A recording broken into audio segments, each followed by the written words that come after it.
ευλόγησον Δέσποτα. Ευλογητός ο Θεός ημών πάντοτε νυν και αεί και εις τους αιώνας των αιώνων. Αμήν. Ο Θεός των πατέρων ημών, οποίον αημεθυμών κατά τη συνεπικίαν μη αποστήσεις το έλεος σου αφήμων, αλλά τες αυτόν οικεσίες εν ειρήνη κυβέρνησον τη ζωή ημών.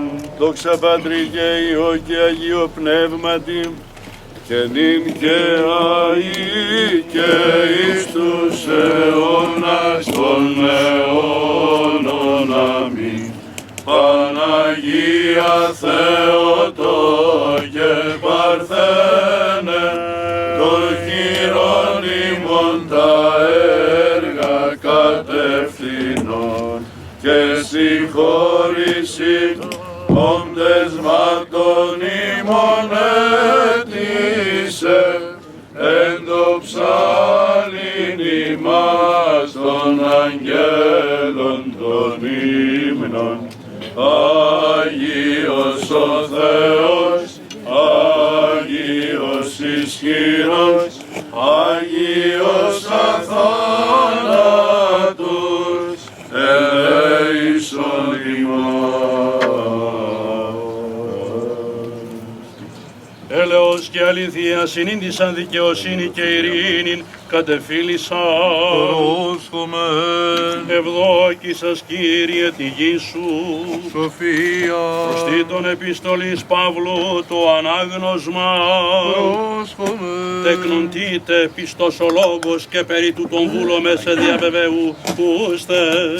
Ή να φροντίζωση καλών έργων προείσταστε οι πεπιστευκότες το Θεό.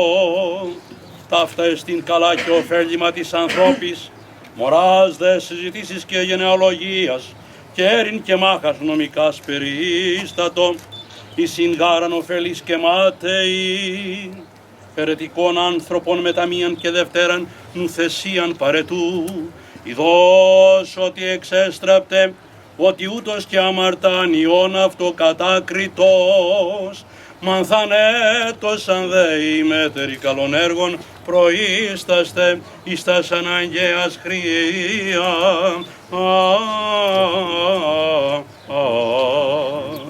Η να μείωση να καρπεί. Ειρήνηση το αναγνώσαντι. Αλληλούια, αλληλούια, αλληλούια. Σοφία ορθή, ακούσαμεν του Αγίου Ευαγγελίου. Ειρήνη πάση. Και το πνεύματι σου. Εκ του κατά Ματθαίον Αγίου Ευαγγελίου το ανάγνωσμα. Πρόσχομεν. Δόξα σοι, Κύριε, δόξα σοι. Είπεν ο Κύριος της εαυτού μαθητές, ημίσαστε το φως του κόσμου, που δίνεται πόλης κρυβήνε επάνω όρους κειμένη, που δεκαίους λίχνων και τη θέασιν αυτών υπό των μόδιων, αλλά επί τη λιχνίαν και λάμπει πάση της ενδικία. Ούτω λαμψάτο το φως ημών έμπροσθεν των ανθρώπων, όπως είδωσιν ημών τα καλά έργα, και δοξάσωση τον Πατέρα ημών τον εν της ουρανής. Δόξα σοι, Κύριε, δόξα σοι. Εν ειρήνη του Κυρίου Κύριε δεηθόμεν. ελέησον. Υπέρ της άνωθεν ειρήνης και της σωτηρίας των ψυχών ημών του Κυρίου Κύριε δεηθόμεν. ελέησον. Υπέρ της ειρήνης του σύμπαντος κόσμου, ευσταθίας των Αγίων του Θεού Εκκλησιών και της των πάντων ενώσεως του Κυρίου Κύριε δεηθόμεν. ελέησον. Υπέρ των ευσεβών και ορθοδόξων χριστιανών του Κυρίου Κύριε δεηθόμεν. ελέησον. Υπέρ του Πατρός και Αρχιεπισκόπου ημών Παντελεήμονος, πολλά έτη δεσποτά, του Τιμίου Πρεσβυτερίου της εν Χριστώ Διακονίας παντός Διός πλήρου. πνεύμα την ΙΝΤΕΑΗ και εις τους αιώνας των αιώνων. αμήν. Σώσον Κύριε των λαών σου και ευλογήσον την κληρονομίαν σου. Νίκας της ευσεβέση κατεναντίον δωρούμενος και τόσων φυλάτων δια του σταυρού σου πολίτευμα. Σώσον Κύριε των λαών σου και ευλογήσον την κληρονομία σου. Νίκας της εμσεβέση κατεναντίον δωρούμενος και τόσων φυλάτων δια του σταυρού σου πολίτευμα. Σώσον Κύριε των λαών σου και ευλογήσον την κληρονομία σου. Νίκας της ευσεβέση κατεναντίον δωρούμενος και τόσων φυλάτων δια του σταυρού σου πολίτευμα. Των σόνδωρεων αξίους ημάς, πίσων Θεότο και Παρθένε, παρορώσα τα πλημελήματα ημών και παρέχουσα η άματα της εμπίστη λαμβάνουσι, την ευλογία σου άχραντε. Του Κυρίου δεηθώμε. Κύριε ελέησον.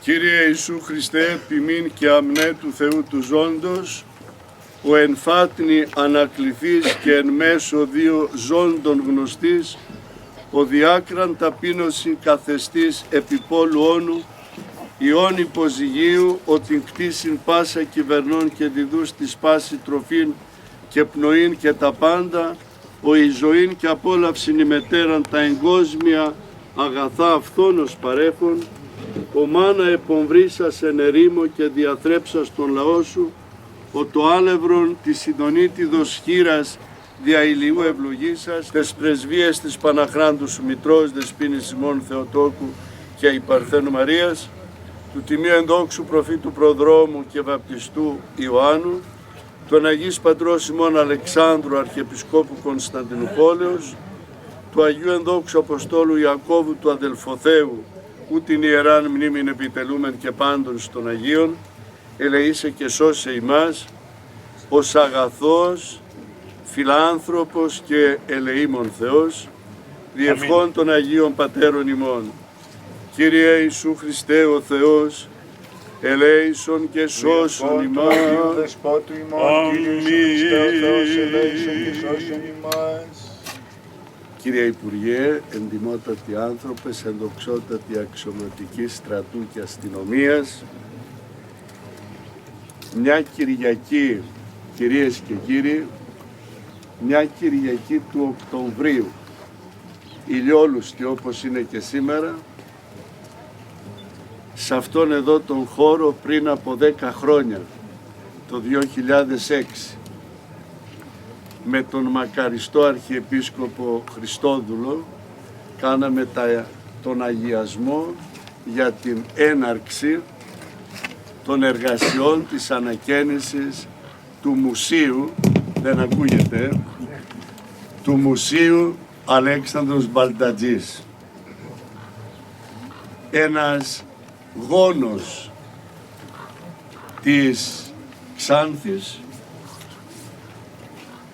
μια προσωπικότητα της νεότερης ιστορίας της πατρίδος, εκείνος ο οποίος μας υπέδειξε να αγαπούμε τη γη, γιατί η γη μπορεί να μας εξασφαλίσει όλα τα αγαθά τα οποία χρειαζόμαστε.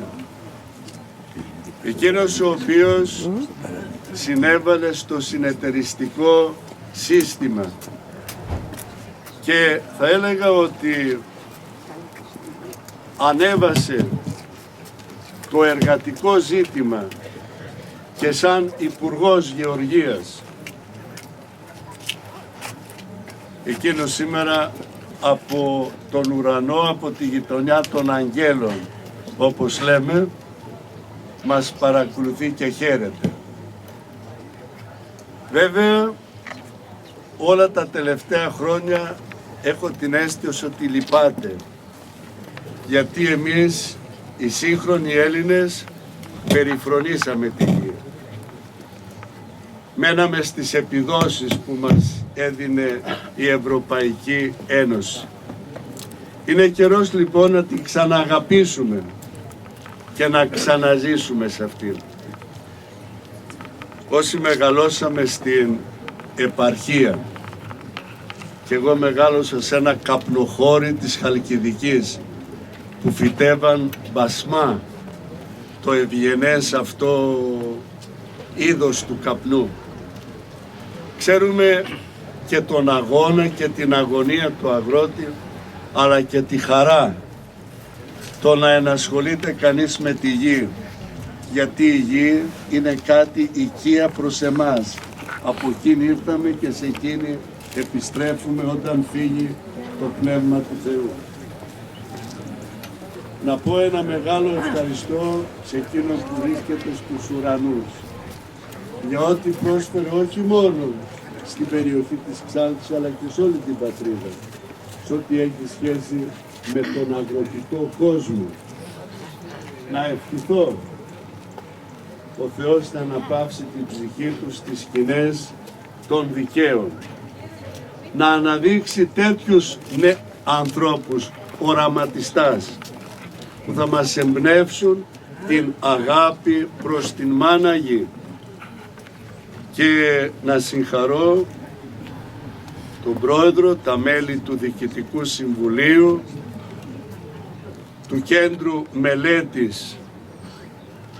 Μελετών Αλέξανδρος Μπαλτατζής, αλλά να συγχαρώ και να ευχαριστήσω όλους εκείνους οι οποίοι συνέβαλαν, ούτως ώστε η οικία του αημνίστου Αλεξάνδρου Μπαλτατζή να είναι ένας μουσιακός χώρος, ο οποίος όμως να διδάσκει και να εμπνέει την αγάπη προς τον τόπο και στη γη. Σας ευχαριστώ για την προσοχή σας.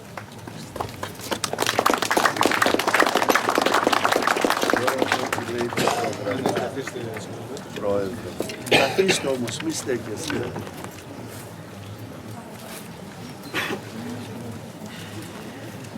Δώστε και ένα, καθίστε. Σεβασμιότατε, κύριε Υπουργέ Εσωτερικών και Διοικητικής Ανασυγκρότησης, σας καλωσορίζουμε για δεύτερη φορά μέσα στο μήνα στην Ξάνθη μας και θέλω να σας πω ότι οι επισκέψεις σας εδώ μόνο με θετικά σχόλια ακούγονται. Κύριε Βουλευτά, κύριε εκπρόσωπε του Αντιπεριφερειάρχη, κύριε εκπρόσωπε του Δήμου Ξάνθης, Αντιδήμαρχε Παπαδόπουλε Κυριάκο, κύριε Πρόεδρε του ΕΒΕ, αν δεν τα λέω με τη σειρά, συγχωρέστε με, κύριε Πρόεδρε του Δημοτικού Συμβουλίου Ξάνθης, κύριε Διοικητά της Αστυνομίας και εκπρόσωπε της Πυροσβεστικής Υπηρεσίας, κύριε εκπρόσωπε του Στρατηγού, κύριε Πρόεδρε της Πανελλήνιου Συνδέσμου Μεταποίησης και Εταιρείας Εμπορίας Καπνού και Εταιρεών Εμπορίας Καπνού, κύριε Αλαμανή Νίκο, κύριε Πρόεδρε της Εταιρικής Ασφαλιστικής, κύριε Πρόεδρε και Γενική Διευθυντά της ΕΚΕ, Δήμαρχε Αυδείρων και Τοπύρου, Γενική Διευθυντά του Δήμου Ξάνθης, κύριε Πρόεδρε της ΕΑΣ Ξάνθης, κυρία Πολιτευτά, μέλη του Κέντρου Μελετών, συνεταιριστές, οικότροφοι της ΕΚΕ, κυρίες και κύριοι. Αισθήματα χαράς μας πλημμυρίζουν σήμερα που αξιωνόμαστε να εγκαινιάσουμε το μουσείο αυτό.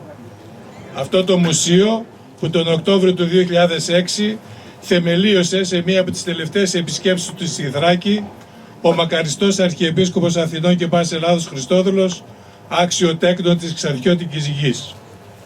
Στη σύντομη ομιλία μου τότε, απευθυνόμενος στον αείδημο Αρχιεπίσκοπο Χριστόδουλο, είχα τονίσει: η αναπαλαίωση της πατρικής του οικίας και η δημιουργία μουσείου αγροτικής και συνεταιριστικής ιστορίας, όπου θα εκτεθούν προσωπικά του αντικείμενα πρακτικά της Βουλής των Ελλήνων της πολιτικής του περίοδου και η δημιουργία βιβλιοθήκης αναλόγου περιεχομένου, θα αποτελεί χώρο αγροτικής και συνεταιριστικής μυσταγωγίας και μνήμης που εξασφαλίζει τη διαφύλαξή της στο νου και στις καρδιές των παιδιών μας. Έχουμε υποχρέωση ο τόπος μας με τις τόσες δυνατότητες να αξιοποιήσει την πλούσια και μοναδική αγροτοσυνεταιριστική, πολιτιστική και πολιτική του παράδοση. Ο χώρος αυτός θα είναι χώρος τιμής, θύμησης και διαπαιδαγώγησης, τόπος αναζήτησης αλλά και ερμηνείας του σκοπού, του τρόπου και της πραγμάτωσης ενός οράματος, του οράματος του Αλέξανδρου Μπαλτατζή. Και να σήμερα η προσπάθεια εκείνη ολοκληρώνεται με τις ευλογίες της Εκκλησίας, πραγματοποιούμε τα εγγένεια. Θα τολμήσω να πω ότι είναι μία νίκη της μνήμης απέναντι στη λύθη. Δεν είναι εύκολο το εγχείρημα να εγκυβωτήσεις μέσα σε ένα κτίριο λίγων τετραγωνικών μέτρων τον Αλέξανδρο Μπαλτατζή. Αυτό είναι ούτως ή άλλως κάτι το ακαθόρθωτο, γιατί ο Αλέξανδρος Μπαλτατζής δεν χωράει σε καμία περιγραφή, σε καμία έκθεση, σε καμία αγροτοσυνεταιριστική ή πολιτική συζήτηση. Ο Αλέξανδρος Μπαλτατζής ήταν ο άνθρωπος της δράσης και της πράξης. Είχε την ικανότητα να υπερβαίνει τα πάντα, να θέτει νέες προκλήσεις, να αναμετριέται με ό,τι ισχυρότερο μπορούσε να φανταστεί ο καθής μας.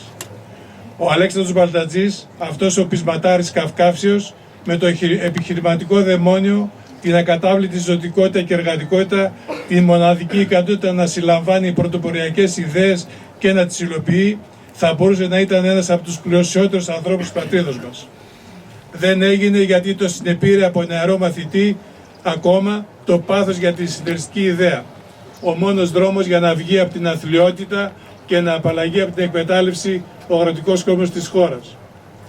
Από αυτή την αυλή, που ήταν χώρος των νεανικών του χρόνων, έβλεπε καθημερινά τους ξεριζωμένους πρόσφυγες του Πόντου, της Ιωνίας και της Θράκης, που ρίχτηκαν με πάθος και αποφασισμένο να δημιουργήσουν μια νέα ζωή, να πηγαίνουν με τα γαϊδουράκια και το αχνό φως της λάμπας στα χωράφια για το σπάσιμο του καπνού. Στις γύρω αυλές και σε πρόχειρα υπόστεγα να κάθονται μεγάλοι και μικροί για να τυζεύουν τα καπνά, να τα βάλουν φύλλο-φύλλο στο σκοινί για να ξεραθούν. Σε αυτή την αυλή θα καθόταν και θα έτρεχε να βοηθήσει κι αυτός το ξεσηκωμένο στην κυριολεξία χωριό στις ξαφνικές καλοκαιρινές βροχές να μαζέψουν τα απλωμένα στον ήλιο καπνά για να μην βραχούν και υποβαθμιστεί η ποιότητά τους. Σε αυτούς τους δρόμους θα έβλεπε να περνούν οι καπνομεσίτες και οι εκπρόσωποι των εμπόρων για να πάνε στις αποθήκες των σπιτιών να δουν και να εκτιμήσουν την ποιότητα των καπνών. Και σίγουρα θα ένιωθε την αγωνία της απόφασής τους. Θα άκουγε το κλάμα και θα έβλεπε τα δάκρυα των νοικοκυρέων όταν η απόφασή τους, πολλές φορές άδικη, τους καταδίκαζε σχετικά με την ποιότητα και φυσικά την τιμή πώλησης του καπνού. Αυτές οι εικόνες τον οδηγούν στο να εγκαταλείψει τις σπουδές του και τη θέση του υπαλλήλου στην Εθνική Τράπεζα και αφιερώνεται στην ιδέα του συνεργατισμού. Υπηρετώντας αυτό το πάθος, αναμειγνύεται και στην πολιτική. Θα μπούμε στη Βουλή να αναδείξουμε τα προβλήματα της αγροτιάς, να δείξουμε τη δύναμή μας και να διεκδικήσουμε. Ασχολήθηκα με την πολιτική γιατί με βοηθάει στο πρωταρχικό μου σκοπό που είναι οι αγρότες της πατρίδος μας, θυμάμαι που μας έλεγε. Μετά την πολυσέλιδη και καλογραμμένη βιογραφία του που με μιλήθηκε ο εξαίρετος δημοσιογράφος Βίκτορας Δέτας, με τη δημιουργία και τα εγγένεια αυτού του ιστορικού μουσείου στο Νεοχώρη Ξάνθης, ένα χρέος τιμής και μνήμης στον Αλέξανδρο Μπαλτατζή εκπληρώνεται. Ένας φόρος τιμής όχι μόνο των συμπατριωτών του, αλλά και όλων των Ελλήνων. Ασφαλώς η δουλειά ενός μουσείου δεν τελειώνει εδώ. Το μουσείο μας έχει πολλά περιθώρια εμπλουτισμού και ευελπιστούμε ότι όσοι έχουν ένα ξεχασμένο κοιμήλιο από γονείς ή παππούδες που έχει σχέση με τον Αλέξανδρο Μπαλτατζή θα θελήσουν να το δωρήσουν και να προσθεθεί ένα ακόμα λιθαράκι στην ιστορική μνήμη. Πολλοί βέβαια θα αναρωτηθούν και θα σχολιάσουν. Αξίζει μια τέτοια προσπάθεια εδώ σε αυτό το σχετικά απομονωμένο χώρο? Η απάντησή μας είναι ναι. Το μουσείο αυτό ευελπιστούμε ότι θα αποτελέσει ένα μικρό φάρο. Έναν φάρο μέσω του οποίου ζωντανεύει η περιοχή, φωτίζεται, χαίρονται οι γέροντες, καμαρώνουν οι νεότεροι που ο τόπος τους ανέδειξε μια τέτοια προσωπικότητα. Κάθε επισκέπτης αυτής της ευλογημένης περιοχής μπορεί να αποδράσει για λίγο από την καθημερινότητα, από την Ελλάδα μιας ιδιάζουσας παρακμής και να βρεθεί σε ένα χώρο όπου οι άνθρωποι νοιάζονται για τον τόπο και το μέλλον του. Το ίδιο το μουσείο μπορεί να αναδειχθεί σε μια σημαντική εστία πολιτισμού και εκδηλώσεων για όλη την γύρω περιοχή. Στις υπηρεσίες της Δημοτικής Ενότητας Αυρούπολης, τους πολιτιστικούς συλλόγους, τους συνεταιρισμούς, τα ξενοδοχεία και καταλύματα της περιοχής, στους ίδιους λίγους κατοίκους αυτού του τόπου, απομένει το χρέος να αξιοποιήσουν αυτή μας την προσπάθεια μαζί με τόσα άλλα ωραία και δαπαστά που έχει αυτός ο τόπος. Μην περιμένουμε να γίνονται όλα στο κέντρο και από το κέντρο. Εμείς ως Κέντρο Μελετών, αλλά και άλλοι φορείς, θα είμαστε αρρωγοί και συμπαραστάτες τους. Κυρίες και κύριοι, στην ολοκλήρωση του έργου συνέβαλαν πολλοί. Τους ευχαριστούμε θερμά. Νιώθω όμως την ανάγκη δημόσια και ιδιαίτερα να ευχαριστήσουμε τον τέος Δήμαρχο Σταυρόπολης κ. Γιάννη Αγγελίδη, που εστερνίστηκε την επιθυμία και ενέταξε σε ευρωπαϊκά προγράμματα την αναπαλαίωση του κτηρίου. Το Δήμαρχο Ξάνθης κ. Δημαρχόπουλο και το Δημοτικό Συμβούλιο, που παροχώρησαν τη μακροχρόνια χρήση του στο Κέντρο Μελετών. Τον Πρόεδρο κ. Αλαμανή Νικόλα και τα μέλη του ΔΣ του Πανελλήνιου Συνδέσμου Βιομηχανιών Μεταποίησης και Εταιρεών Εμπορίας Καπνού για την γενναιόδορη οικονομική συνδρομή τους στη δημιουργία του μουσείου. Να αποτίσουμε φόρος τιμής στον αείμνηστο πρόεδρο της ΕΚΑΠ, Ηλία Σεϊτανίδη, ο οποίος επί προεδρίας του χρηματοδότησε γενναία το κέντρο και με τα χρήματα εκείνα πραγματοποιούμε το έργο αυτό. Να ευχαριστήσουμε τους κατά καιρούς δωρητές προς το κέντρο μας. Μεταξύ αυτών θα ήταν παράληψη να μην αναφέρω την επιχρόνια γραμματέα του αειμνήστου Προέδρου μας, κυρία Νίνα Ζωγράφου, η οποία εκτός από τις δωρεές συνέβαλε τα μέγιστα με το αρχαιακό υλικό, τα προσωπικά αντικείμενα και την αλληλογραφία του Αλέξανδρου Παλτατζή, τα οποία φύλαξε και μας παρέδωσε. Την ΣΕΚΕ, τον πρόεδρό της κ. Ταρενίδη και τον Γενικό Διευθυντή κ. Κοντό, που στάθηκε κοντά μας σε κάθε μας βήμα. Τον κύριο Γιώργο Αβραμίδη, ο οποίος με τις συμβουλές και οδηγίες του μας καθοδήγησε στα πρώτα βήματα υλοποίησης του έργου. Τον μουσιολόγο κύριο Δαδαλιάρη Ιωάννη, ο οποίος με τις ιδέες του και την επιστασία του μας παραδίδει σήμερα ένα ξεχωριστό δημιούργημα. Την κυρία Κική Παπαδοπούλου, η οποία μας παραχώρησε εξαιρετικό φωτογραφικό υλικό που σύντομα θα αξιοποιήσουμε εντός του μουσείου. Τα ΔΣ του κέντρου μας και ιδιαίτερα τον πρώην ταμείο του Συλλόγου κ. Τσαντίδη Δημήτριο για την αμέριστη βοήθειά τους. Κυρίες και κύριοι, με αισθήματα μεγάλης τιμής και ιδιαίτερης χαράς, ως πρόεδρος του Κέντρου Μελετών Άξιο Πανταζής, σας καλωσορίζω σήμερα στον ιστορικό αυτό τόπο και σας ευχαριστώ για την παρουσία σας.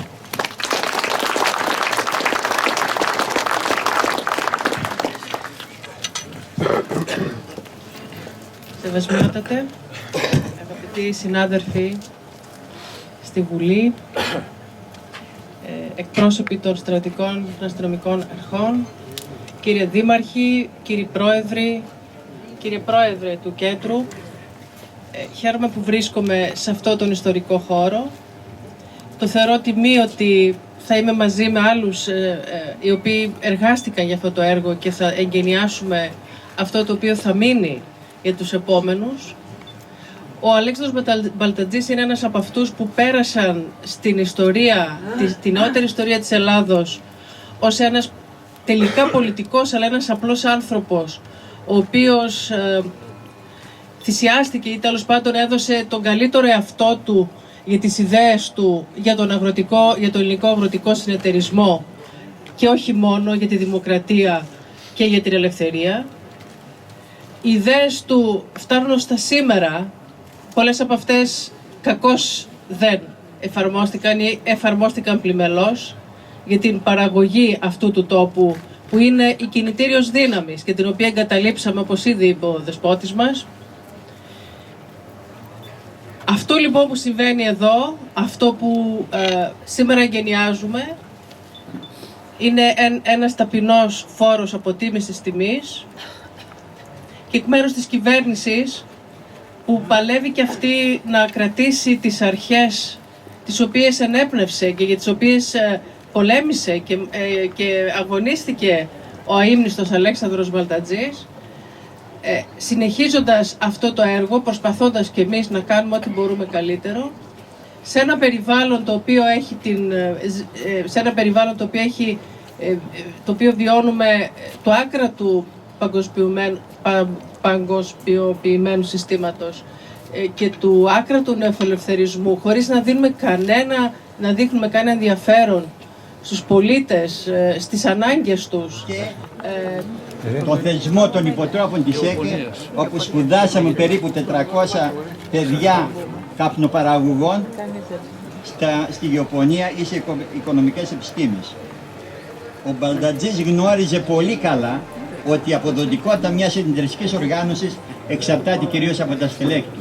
Γι' αυτό ακριβώς έκανε το θεσμό, γι' αυτό ακριβώς σπουδάσαμε επάνω σε αυτά τα κείμενα και ξέρετε κατά την περίοδο αυτή που λειτουργούσαν με τους υποτρόφους αυτούς, οι συνεταιρισμοί δρούσαν άριστα, προσέφεραν τεράστιο έργο στην πατρίδα.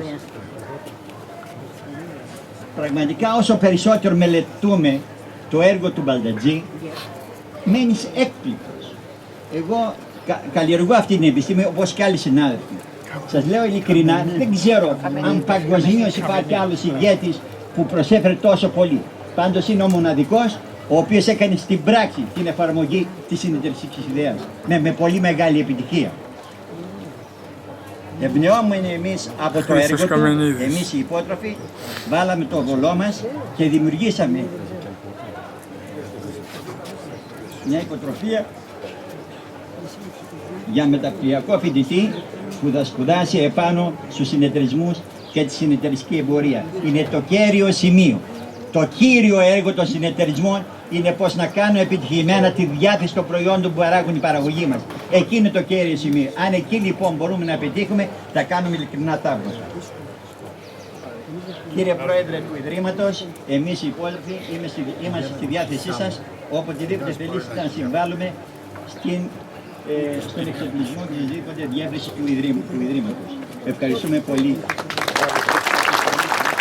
Καθηγητής Γεωπονικής, εδώ το Ιεράρη του Οικίστηκε. κατάθεση Στεφάνου από την κυβερνητική εκπρόσωπο, Υπουργός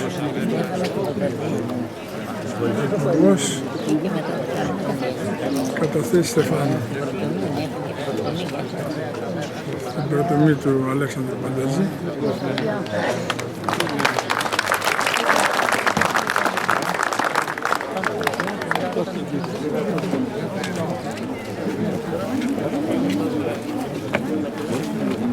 Ποιος θα περάσει από εδώ? Θα πάμε έτσι, θα περάσει από εδώ.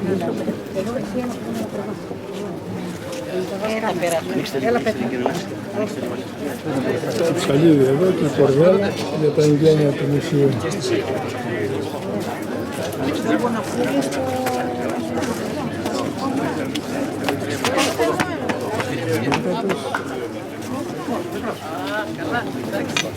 Βρήκαμε και πατριώτη. Λοιπόν, ελάτε πιάστε την κορδέλα και ο Υπουργός θα την κόψει. Εμείς την κρατούμε. Έλα Πρόεδρε.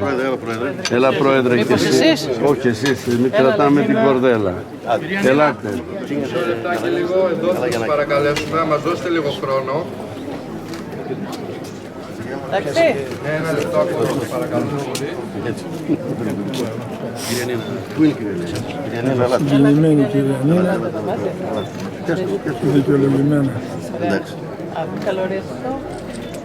Συγχαρητήρια. Να είστε καλά.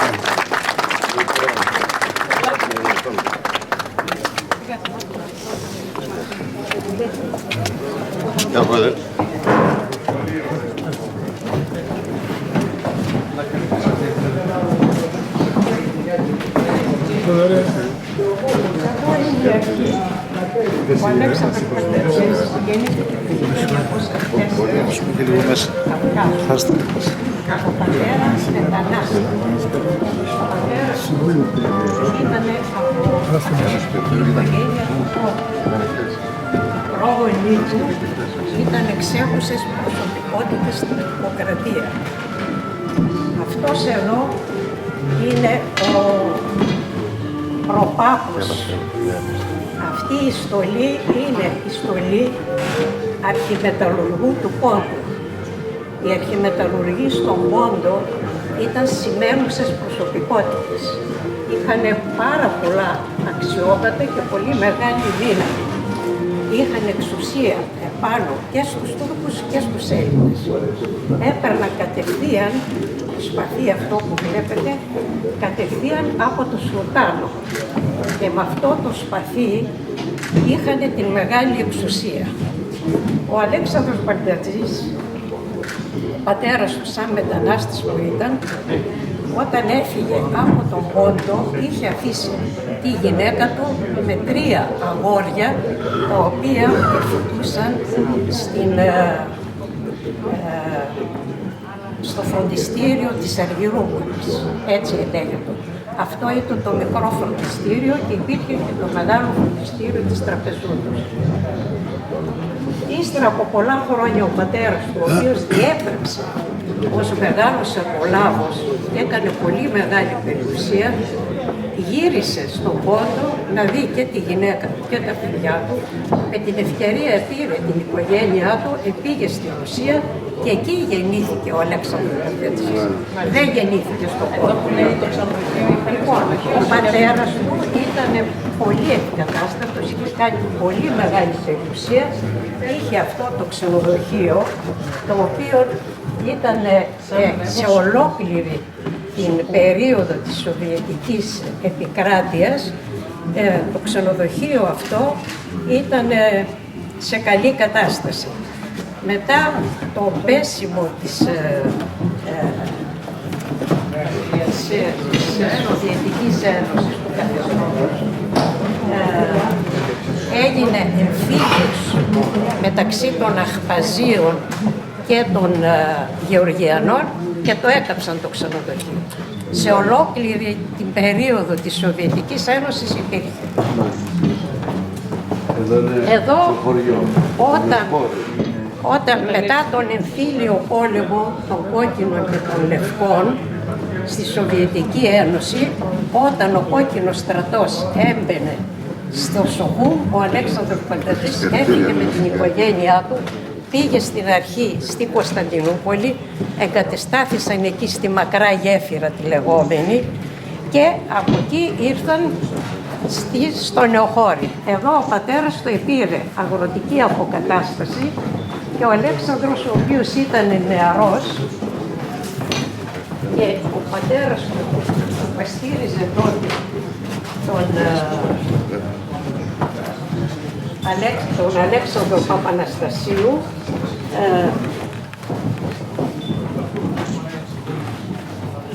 πήγε στην Αθήνα και τον είχε κάνει ο Πακάλμπασης, ο οποίος ήταν υφυπουργός ήταν ο Παπαναστασίου, τον πήρε ως ιδιαίτερο γραμματέα του, εκεί ενεγράφηκε στη νομική σχολή, αλλά επειδή ήταν οι γονείς του εδώ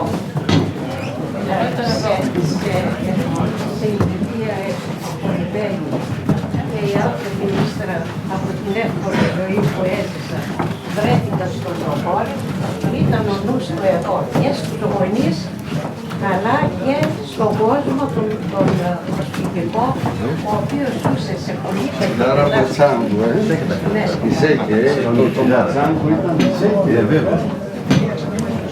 Λοιπόν, η περιοχή αυτή μπορούμε να πούμε με λίγα λόγια ότι είναι το λίκρον του αγροτισμού και του συνεργατισμού.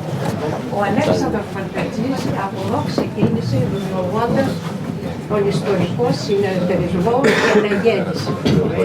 Και όλοι οι πατριώτες του, οι οποίοι ήταν εδώ στα διάφορα χωριά, όλους τους παρακίνησε και έκαναν συνεταιρισμούς.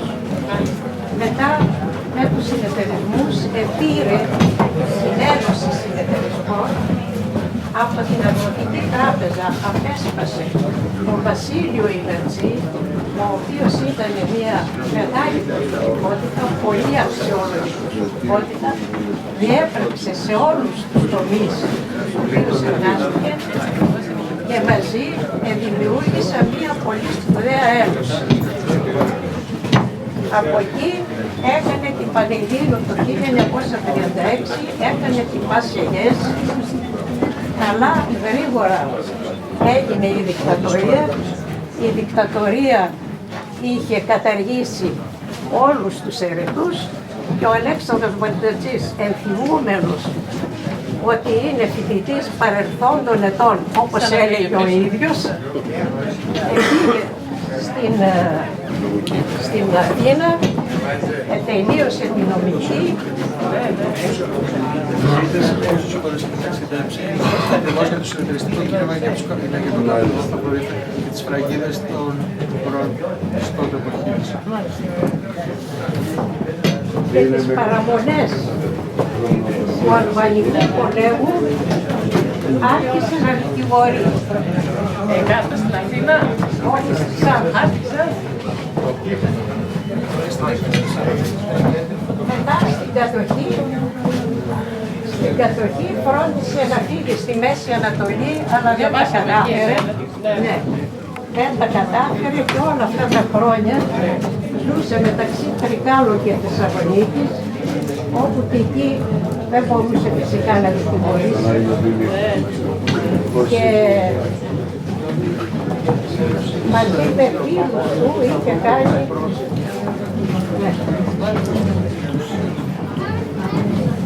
καλλιεργούσαν χωράφια για επισητιστικούς λόγους.